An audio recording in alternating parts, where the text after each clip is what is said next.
Hello. So today we will be talking about International Accounting Standard 37, provisions, contingent liabilities, and contingent assets. At the outset, I wish to clarify that this video is meant for ACCA Advanced Audit and Assurance exam, and if you're using it for any other purpose, then you need to use it with caution, because this is a holistic summary that addresses most of the areas that are covered in IAS 37, but it has been developed and the related notes and the material that will be shared with you in connection with this video is primarily meant for the Advanced Audit and Assurance exam. Okay, now International Accounting Standard 37 talks about provisions, contingent liabilities, and contingent assets. So we will be dealing with each one of these. You would see, you can see on the screen, there are three categorizations: provisions, contingent liability, contingent assets. So what is a provision? Provision is a liability of uncertain amount or timing. If there's a liability, but you're not sure if what amount you would have to pay, and there is a degree of estimation uncertainty in that amount, or you're not certain when you would have to pay out that amount, so that is known as a provision. Now, in order to recognize a provision, there has to be a recognition criteria that has to be satisfied, and that is of particular significance. You would see here conditions or criteria. This is the 3-point recognition criteria that has to be satisfied, and when all of these conditions are satisfied, only then you can recognize a provision. All of these conditions have to be satisfied in order for you to recognize a provision. So what are those conditions? Number one, there has to be a present obligation due to a past event. When we say present obligation due to a past event, that obligation could be a legal obligation, or it could be a constructive obligation. Legal obligations could stem from contracts, could stem from the applicable legal and regulatory framework, from statutes, while constructive obligations generally come from the entity's own past practices. There's nothing as in hard-coded, there's nothing watertight arrangement in place, but it's just that the entity has raised a valid expectation in others because of its past practices of performing certain things. So the first condition is that there has to be a present obligation, most importantly due to a past event. So for future events, you don't have a present obligation, and so that has to be some past event which has driven the obligation. The second criteria is, because of that obligation, the likelihood of an outflow of economic benefits is more than 50%, not even 50%. If it is 50%, it is not probable. It has to be more than 50%. So outflow, if the outflow is probable, that is, it is more than 50%, only then you can recognize a provision. And last but not least, reliable estimate of obligation. You should be able to measure the amount of the obligation. Only if all these three conditions are satisfied, all three conditions should be satisfied, and if all these conditions are satisfied, only then you are permitted under the accounting standards to recognize a provision, right? So in recognizing a provision, what is the accounting entry or the double entry that you would have to process? You would be debiting expense or asset. For asset, we will see IAS-16, and you will credit provision. Provision is a liability. But the only difference between normal liabilities, for example, what is the difference between trade payables and provisions? The difference is, in trade payables, the amounts are determinable. You have a greater degree of certainty that what amounts you have to pay. There is a contract. available, you can make use of that contract to determine the amount. But with the provision, the amount is uncertain, or the timing of settlement is uncertain.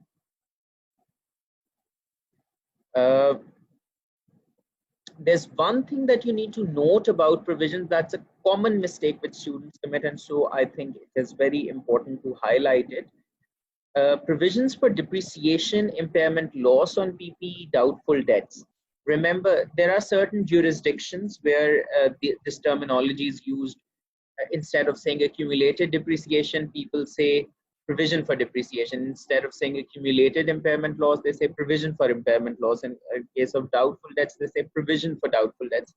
Always remember that these are adjustments to the carrying amount of the assets, right? For example, depreciation and impairment loss provisions are basically adjustments to the carrying amount of your items of property, plant, and equipment, while provision for doubtful debts is an adjustment to the carrying amount of trade receivables. And so you need to keep in mind that these such provisions, they do not fall in the ambit of IAS 37. They're just adjustments to carrying amount of asset, and you don't have to treat them in accordance with IAS 37. It's just that the confusion is just created due to the fact that similar term is being used. The same term of provision is being used. As regards the measurement of provision is concerned, we do use expected value techniques that you've already covered in your F5 exam. For example, warranty provisions are popularly measured using the expected value techniques, where probabilities are assigned to the potential outcomes, and then an average value and an expected value is certain therefrom. Besides that, if there's a long-term provision, if there's an amount that has to be paid, say 20-30 years after from the reporting date, from initial measurement, then what you do is you have to perform a discounting technique. You basically discount that provision to its present value using an appropriate discount rate, and then what happens is the unwinding of the discount. We will be talking about these techniques in greater detail when we will be attempting the related past examination questions, so that you can gain a greater insight into how these are to be applied and worked out in the particular case study scenario. Besides provision, the standard also deals with contingent liability. Now, what is a contingent liability? Contingent liability is a possible obligation whose occurrence will be confirmed by uncertain future events. Now, the point is, even with provisions, there was certain amount of contingency or uncertainty, and that was also confirmed by uncertain future events. So how do provisions and how is an accountant expected to create a distinction between provision and contingent liability? The distinction primarily flows from the conditions or the criteria.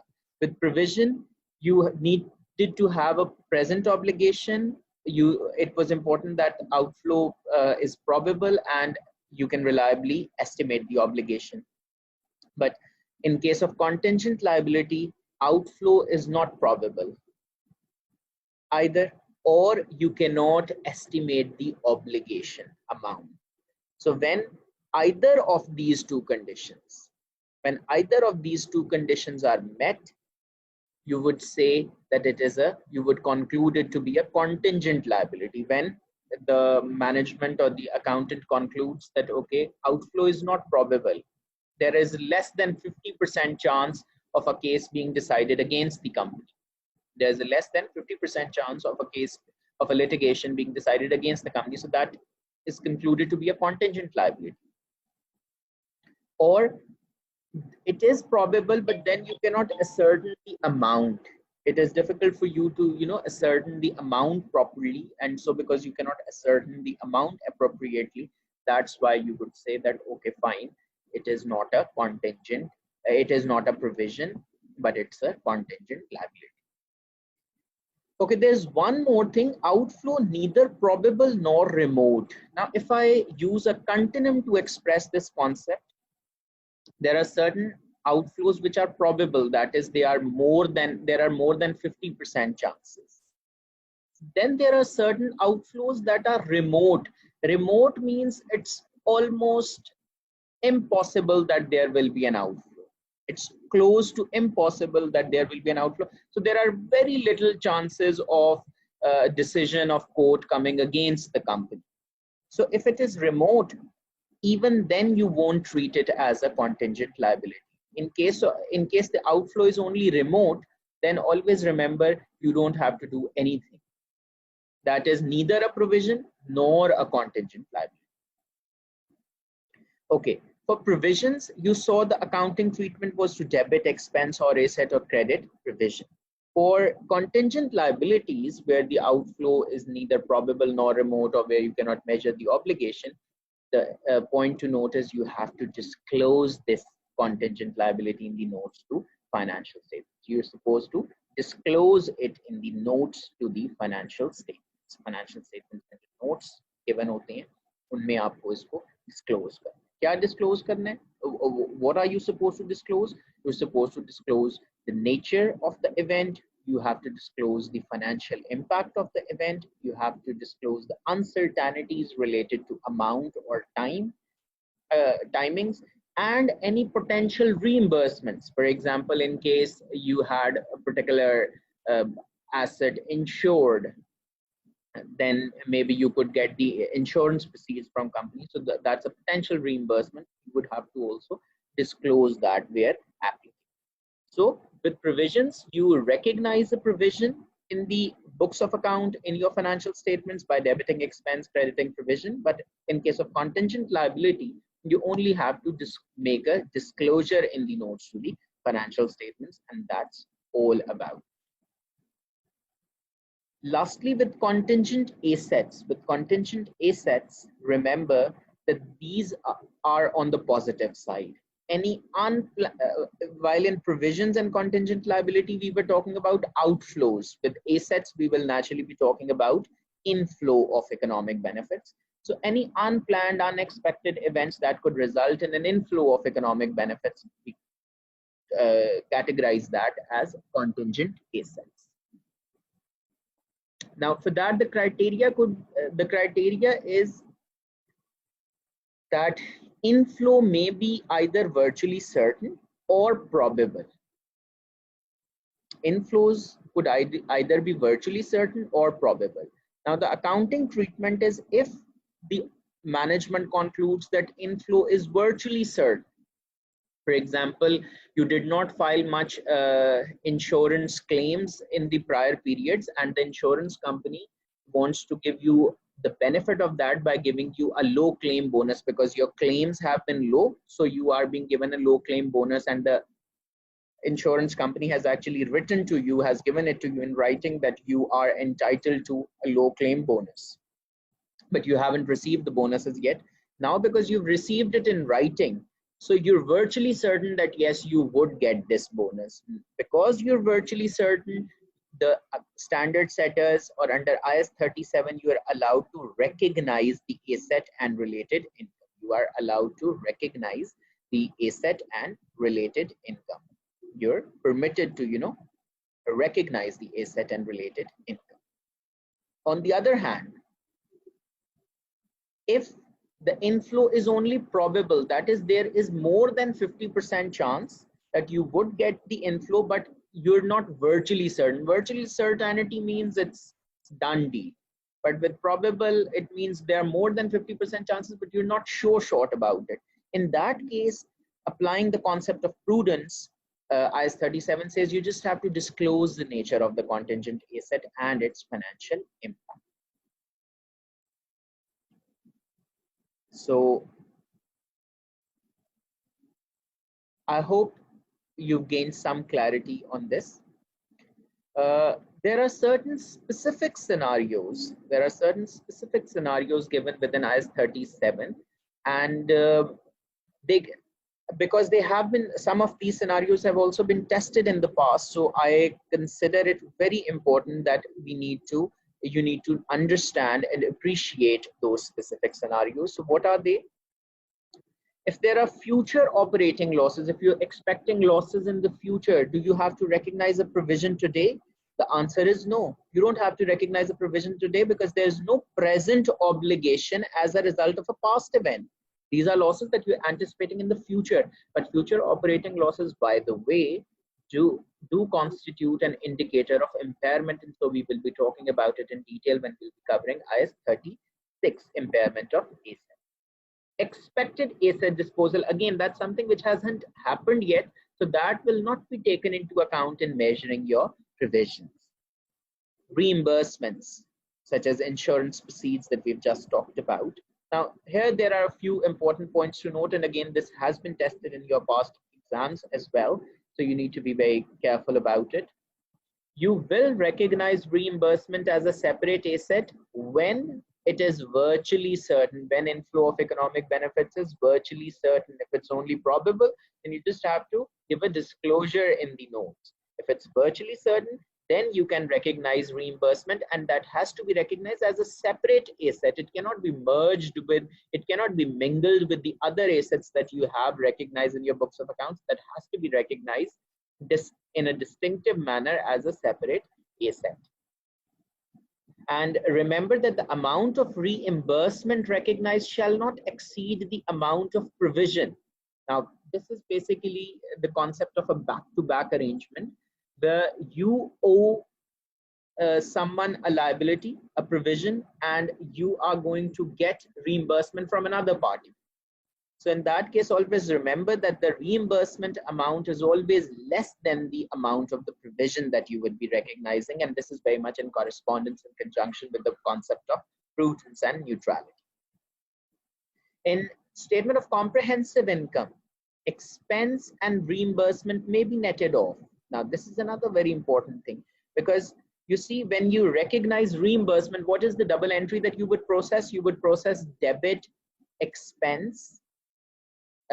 When you're recognizing a reimbursement, what entry you would recognize, process, you would say debit asset, reimbursement asset, credit income. On the other hand, for provision, what entry would you recognize? Debit expense, credit provision. Now, provision and reimbursement asset has to be shown as separate line items on the statement of financial position. However, income and expense in the statement of comprehensive income are permitted for netting. Netting is allowed in case of expense and its reimbursement. Okay, then there are certain types of contracts where the unavoidable costs of fulfilling contracts is more than the expected economic benefits, right? For example, in the COVID-19 scenario, this pandemic has actually created such scenarios where fulfilling contracts and the unavoidable costs of fulfilling contracts are more than the benefits that the companies would be getting. For example, where the fixed costs of the fulfilling the contract are very high and there aren't any returns that are being incurred because, for example, the production is on a hold or there have been temporary suspension of operations. So in that case, remember, for such contracts, because there is a present obligation, so you have to recognize a provision in the books of accounts. One important area that has been tested, that was tested actually in a very past exam, maybe back in 2009, but then again, you can always expect examiner to be testing in similar manners as has been testing in the past, and that is the concept of restructuring. Restructuring, I hope you all appreciate. You've already covered this in financial reporting and strategic business reporting exam, but restructuring is basically a program that is planned and controlled by the management of the entity, and that materially changes the scope of the business or the operations of the business. So for example, if you're selling a business line, terminating a business line, or closing out a business line, or you're closing specific locations of a business, or there have been substantial changes in management structure, for example, there have been substantial delayerings, for example, or if at all there have been some sort of fundamental reorganizations, all of these are examples of restructuring. In such a scenario, it is a very important area, and you need to see whether a provision can be recognized for restructuring or not. So the standard setters, they felt it to be such a fundamental area that they've applied the generic requirements, the generic recognition criteria that we just talked about. This is the generic recognition criteria for the provision of liability. These 3 points are the generic recognition criteria for the recognition of a provision. And the standard setters have actually applied it for you, for those who are going to implement these standards for their ease. What they've done is they say there has to, for you to recognize a restructuring provision, there has to be a detailed formal plan which identifies, and this has to be there as at the obviously reporting date, as at the reporting date or before the reporting date, this criteria has to be met. Because if this criteria is being met after the reporting date, then it could be a non-adjusting event, but nothing more than that. So obviously this recognition criteria has to be met as at the reporting date. So if at the reporting date or before the reporting date, there is a detailed formal plan, restructuring plan, formal plan for restructuring available, which identifies at least these things. I've given you the list, you can go through them. As a minimum, this must be there in your restructuring plan, and the plan has to be formal. And then secondly, if valid expectation of restructuring has been raised amongst the affectees, that is, for example, there are certain employees who are going to lose their jobs, this expectation has been raised, and the restructuring plan has been announced and communicated to the affectees, and its implementation started before year end and is expected to conclude in a time frame that makes significant changes to the plan. Unlikely, for example, if the restructuring plan spans over say a long time horizon, then management could obviously make changes and amendments to the plan, and in that case the recognition criteria would be deemed not to have been met. So there has to be a detailed formal plan, and there has to be a valid expectation that restructuring will be effected in the manner that it has been communicated, and the time scale is also not too long. And in that case, you're allowed to recognize a provision. So if these two criteria are completely met, only then the management can recognize a provision for restructuring. And how will at what amounts will that provision be recognized? Only directly attributable expenditures that are both necessarily entailed by the restructuring, those expenditures that are directly related to restructuring, for example, any redundancy payments that you have to make, and not associated with the ongoing activities of the entity. So the ongoing activities, the routine activities of the entity related expenditure will not actually be recognized as a provision for restructuring. The reason for having this standard and for containing such clear guidance in recognition of provisions is because this is an area that has been used as an abuse in the sense that this has been used for profit smoothing. For example, while the recognition criteria is not being met, you recognize provisions in the hope that, okay, fine, next year is not going to be, you don't see next year to be a very great year in terms of profitability. So this year has been a good year in terms of profit. So you just accelerate the recognition of provision so that the profits are smoothed out and that you have a nice profit this year and you will have a nice profit in the next year as well when it actually will be low. So basically by maneuvering the timing of the recognition of provisions, you're actually maneuvering your financial results, your financial numbers, your profits. So that is why very clear guidance has been provided in this accounting standard for the recognition of provision and the disclosure of contingency. Okay, I would again supplement, because it's an exam of a very practical nature, so it makes sense to also give you a practical touch. This is how you would in the financial statements, that these are the consolidated financial statements of a company for the year ended 31st December 19, and you can see a section contingency. Now they've told you income tax, subsidiary company, sales tax on life insurance premium, and there are a host of contingencies that have been given. They've given you the details of those contingencies, the amounts involved, the financial impacts, and then the fact that now the point is that these have been only disclosed, no provision has been recognized as such, these have only been disclosed as contingencies. So the difference between provision and contingent liability is that provision dents your profit, contingent liability does not dents your profit, does not reduces the profit for that given. I hope you can create, or you're clear on the distinction between the two. So that's all for provisions, contingent liabilities, and contingent assets. If you have any questions, you have all the online platforms available at your disposal to discuss the same, and I will be more than pleased to answer your queries. Take good care of yourselves. Bye.